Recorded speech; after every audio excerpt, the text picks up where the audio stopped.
944 रुपए की एक राशि 4 बराबर वार्षिक किस्त में दे है। दो टर्म याद रखिएगा। दे का मतलब मिश्र धन, मिश्र धन मतलब अमाउंट। दे माने देना वाला नहीं है, दे मतलब देना वाला नहीं है, दे और या वाला है। दे मतलब मिश्र धन अमाउंट। एक और टर्म यूज करता है वर्तमान मूल्य। हाँ, वर्तमान मूल्य यूज करता है। वर्तमान मूल्य का मतलब होता है मूलधन। मूलधन मतलब प्रिंसिपल पी। तो देखिए तो क्या बोल रहा है ना कि 944 रुपए की एक राशि 4 बराबर वार्षिक किस्त में देना है। यदि साधारण ब्याज की वार्षिक दर 12% वार्षिक हो तो प्रत्येक किस्त का मान क्या होगा। दो नोट लिखिए, याद रखिएगा, यहाँ भी काम करेगा, आगे भी काम करेगा। जब बैंक से कर्ज लेकर, बैंक की जगह कोई भी संस्था का नाम लेगा, ऐसे बैंक के रहेगा, बैंक के नाम लेकर के चलेंगे। जब बैंक से कर्ज लेकर उसको इंस्टॉलमेंट में चुकाया जाए। इंस्टॉलमेंट मतलब किस्त। हाँ, बैंक से कर्ज लेकर उसको इंस्टॉलमेंट में चुकाया जाए तो एसआई में, साधारण ब्याज में, तो एसआई में साधारण ब्याज में 1 साल पर ब्याज नहीं लगेगा। फिर से बोल रहा हूं, अगर बैंक से कर्ज लेकर उसको इंस्टॉलमेंट में चुकाई जाए, किस्त में, तो 1 साल पर ब्याज नहीं लगता है। लेकिन बैंक में हम पैसा जमा करें,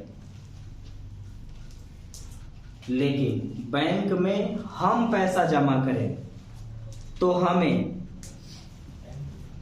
हमें हर साल पर ब्याज मिलेगा।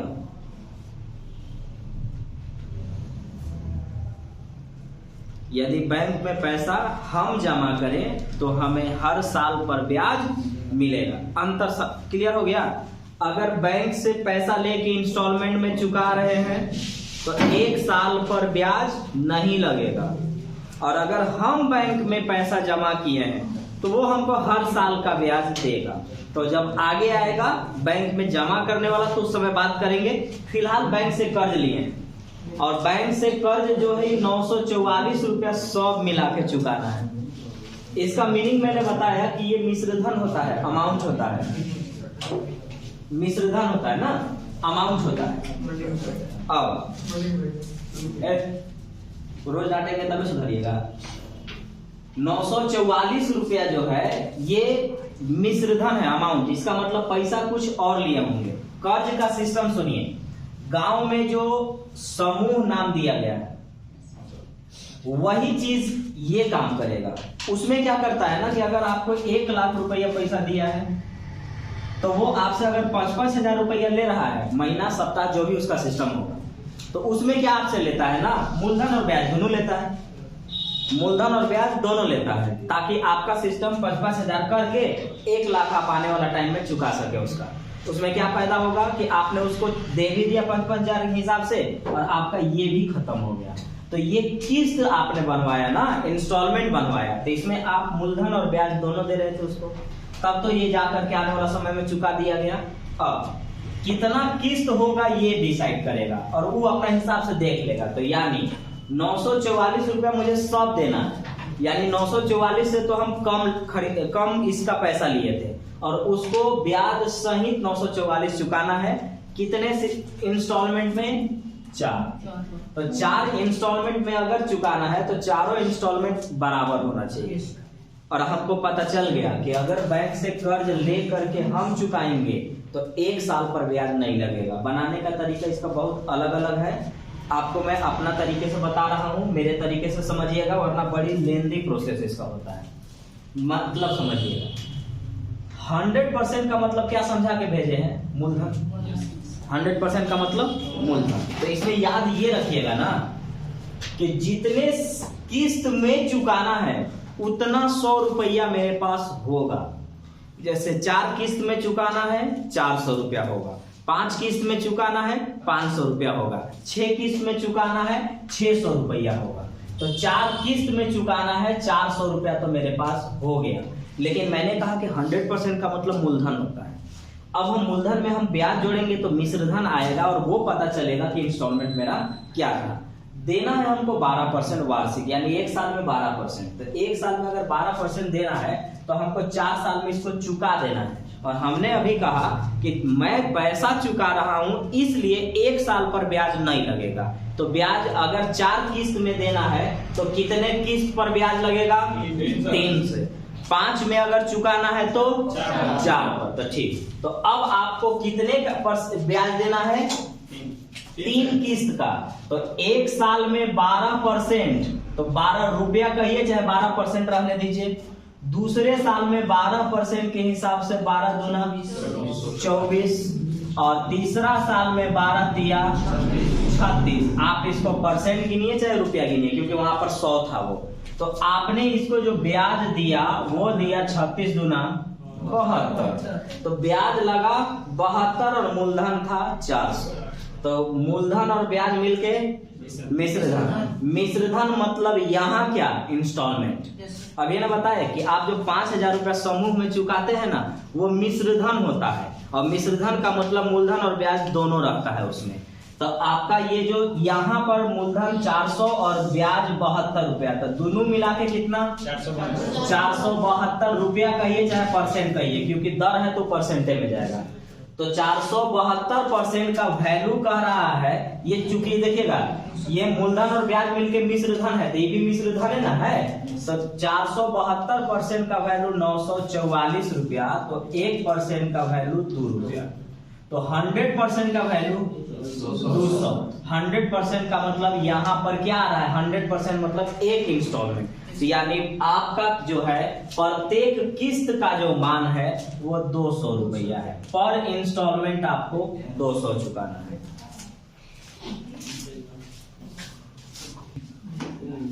ऐसे सवाल बनाने के लिए ध्यान रखेंगे, जितने किस्त में देना है उतना 100 रुपया आपके पास होगा। 4 किस्त 400, 5 किस्त 500, 6 किस्त 600। इसके अलावा हमको जो इंस्टॉलमेंट देना रहता है उसमें जितने इंस्टॉलमेंट पर देना है 1 साल कम पर ब्याज लगेगा। तो 4 इंस्टॉलमेंट में देना है तो 3 गो पर ब्याज लगेगा। तो ये ब्याज कितना है ये रेट तय करेगा, दर तय करेगा। दर है 12%। 1 साल में 12%, दूसरा साल में 12 दूना के 24%, तीसरा साल में 36%। कुल मिला के ब्याज हम दिए 72 रुपया या 72%। मूलधन और ब्याज मिला करके मिश्रधन बनता है।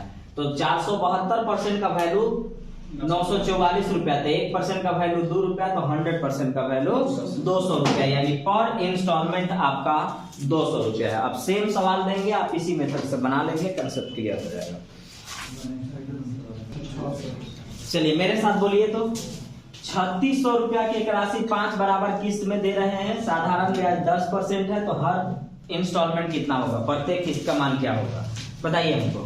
5 बराबर किस्त में देना है तो कितना 100 रुपया हो जाएगा? 500 रुपया हो जाएगा। ये 500 रुपया क्या कहलाएगा? मूलधन। 5 किस्त में देना है तो कितने किस्त पर ब्याज लगेगा? 4 पर लगेगा। तो 1 साल पर 10%, 10, 2 साल पर 10%, 10% दूसरा साल 20, फिर तीसरा साल यही 10%, 30, और चौथा साल यही 10%, 40 ब्याज देगा। तो कुल मिला के ब्याज कितना दिया? 100 ब्याज दिया। मूलधन कितना है? 500। 500 और 1 600, यानी पर इंस्टॉलमेंट 600।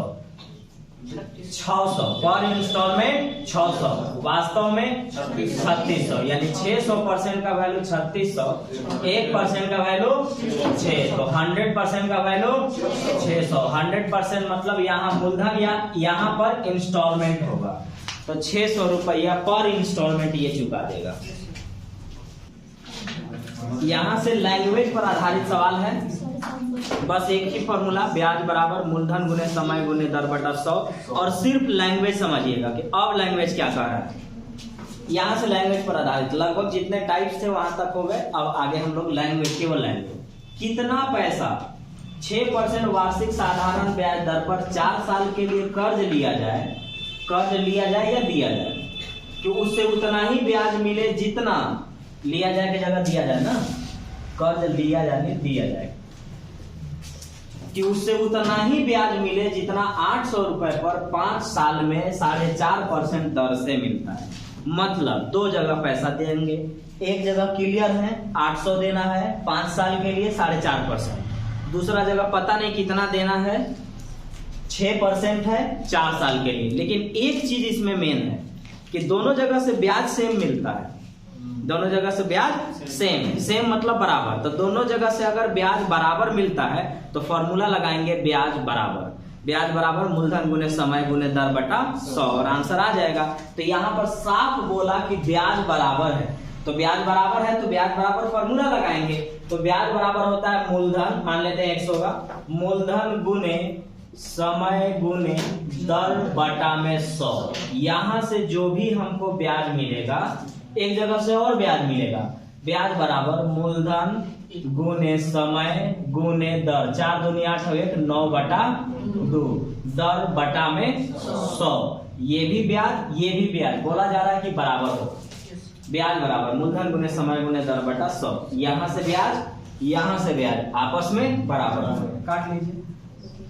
यहां से 400 बार में, 4 से 100 बार में, 3 दूनी 6, 3 तिया 9, 2 से 50 बार में, 50 25 तिया 75 पर 1 0, 750 रखिएगा और इधर 800 रखिएगा तो सेम ब्याज मिलेगा, बस टाइम और रेट अलग हो जाएगा, ब्याज एक ही मिलेगा। किसी निश्चित धन राशि पर 6.1/4 वर्ष बाद साधारण ब्याज धनराशि का मतलब गुना होता है, धनराशि का 5/16 था, ब्याज की वार्षिक दर बताएं। कुछ भी पूछेगा हम लोग फॉर्मूला ब्याज बराबर मूलधन गुने समय गुने दर बटा 100 से काम चला लेंगे। मीनिंग इसका समझिएगा क्या बोला है, उसने बोला एक वर्ड साधारण ब्याज धनराशि का 5/16 होना चाहिए।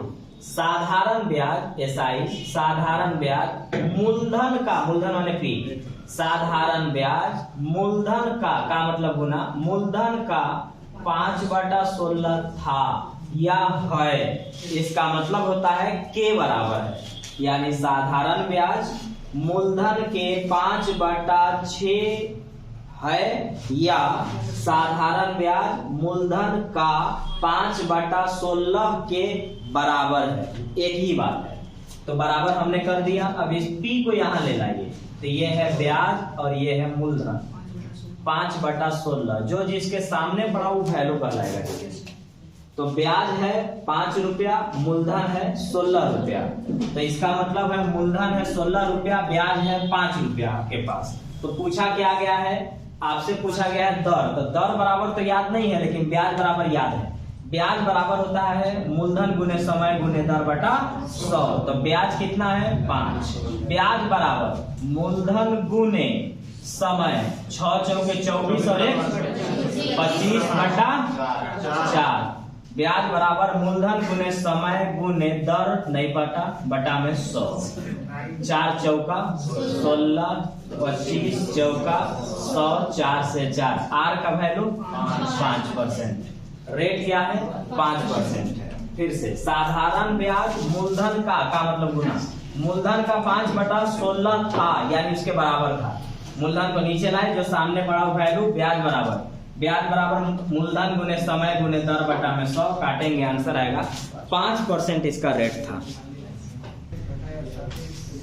मूलधन की एक राशि पर मिश्रधन मूलधन का 13/6 गुना है, इस बार मिश्रधन से तुलना कर रहा है। साधारण ब्याज 49 रुपया है, तो मूलधन की राशि क्या है देखिएगा, वही लैंग्वेज है सेम, मिश्रधन माने अमाउंट, मिश्रधन जो है ना वह मूलधन का मतलब P का, मूलधन का मतलब गुना, मिश्रधन जो है वह मूलधन का 13/6 गुना है या मिश्रधन मूलधन का 13/6 के बराबर है, एक ही बात है। इस P को नीचे ले लाइए, A बटा में P 13/6, जो जिसके सामने पड़ा हुआ है मूलधन 6 रुपया, मिश्रधन 13 रुपया, तो ब्याज कितना मिश्र धन में से मूलधन घटाएंगे ब्याज आएगा, तो ब्याज कितना 7 रुपया। यहाँ आ रहा है 7 रुपया और वास्तव में कह रहा है कि 49 रुपया ब्याज मिलता है। यहाँ है 7 रुपया और वास्तव में 49, तो 7 का वैल्यू 49, तो 1 का वैल्यू 7, तो 1 का वैल्यू 7, तो 6 का वैल्यू 6 सते 42, और ये क्या है मूलधन है। मूलधन की राशि कितनी है 42 रुपया। फिर से मिश्र धन मूलधन का मतलब गुना, मिश्र धन मूलधन का 13/6, मूलधन नीचे जो सामने पड़ा वो वैल्यू, मिश्र धन यानी अमाउंट 13 रुपया है, मूलधन 6 रुपया है, यानी 6 रुपया में खरीदे हैं 13 रुपया में बेचे हैं, तो लाभ कै रुपया का हो रहा है 7 रुपया। ब्याज मतलब लाभ, ब्याज मतलब लाभ, 7 रुपया का लाभ हो रहा है। वास्तव का कितना 49 मिलता है, तो 7 रेशियो का वैल्यू 49, 1 रेशियो का वैल्यू 7, तो 6 रेशियो का वैल्यू 6 सते 42, 42 रुपया इसका जो है ना वो मूलधन। किसी धनराशि पर साधारण ब्याज मूलधन का 2/9, यदि वर्षों की संख्या 10% का दुगना है तो धनराशि कितने समय के लिए दिया गया।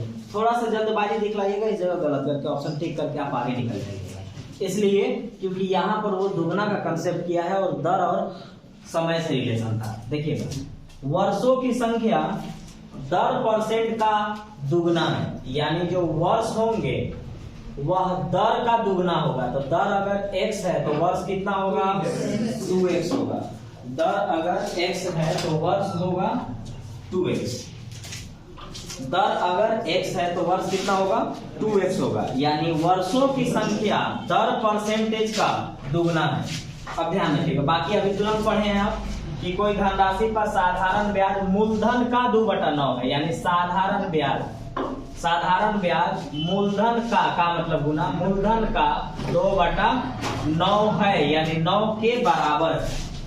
साधारण ब्याज मूलधन का 2/9 के बराबर। मूलधन पे यहाँ लाइए, तो SI यानी साधारण ब्याज बटा मूलधन 2/9, जो जिसके सामने पड़ा वो वैल्यू हो गया। ब्याज मिल रहा है 2 रुपया, मूलधन है 9 रुपया, तो कुछ भी पूछेगा फॉर्मूला हम सिर्फ ब्याज बराबर ही लगाएंगे। और लिख क्यों नहीं रहे हैं, क्योंकि तीसरा क्लास है, 2 क्लास आप पढ़ चुके हैं और आपको याद हो जाना चाहिए फॉर्मूला, और एक ही फॉर्मूला क्यों बताएं। हम बोले हैं कि कुछ भी पूछेगा हम फॉर्मूला ब्याज बराबर लगाएंगे। तो ब्याज बराबर मूलधन गुने समय गुने दर बटा में 100, ब्याज बराबर लगाए। ब्याज बराबर मूलधन गुने समय गुने दर बटा में 100, 2 से 2 खत्म। थोड़ा ध्यान रखिएगा कि 100 यहाँ जाएगा और 9 नीचे चला जाएगा।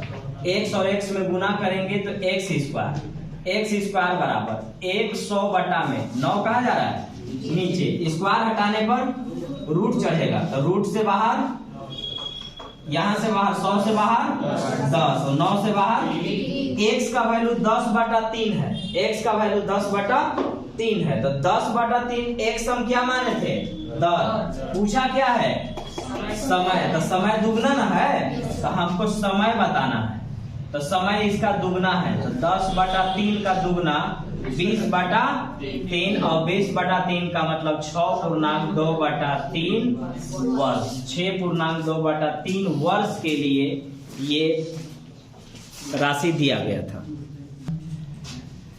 एक व्यक्ति ने स्टेट बैंक में लगातार 3 वर्षों तक 11% साधारण ब्याज पर प्रत्येक वर्ष के शुरुआत में एक निश्चित धनराशि जमा की।